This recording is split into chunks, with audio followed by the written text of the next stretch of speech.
Sa mga nagbabalak na magpatayo ng sarili ng bahay, ito lang ang dapat nyong gawin. Una, dapat meron kayong dokumentong pinaghahawakan, mga papilis tungkol sa lupa. Dahil kung wala kayong dokumento, balang araw, pwede kayong paalisin o i-demolish ng may-ari ng lupa. Masasayang lang ang lahat ng pinagpaguran nyo at ang lahat ng gastos nyo. Pangalawa, dapat tingnan nyo yung lupang pagtatayuan nyo kung hindi ba landslide area o bahain.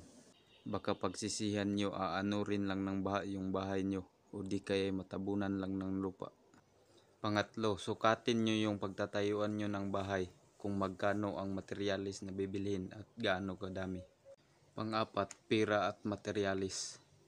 Kung ikaw ay may budget sa iyong bahay sa pagpapagawa na 100,000, gawin mo itong 150,000 para sa labor mo.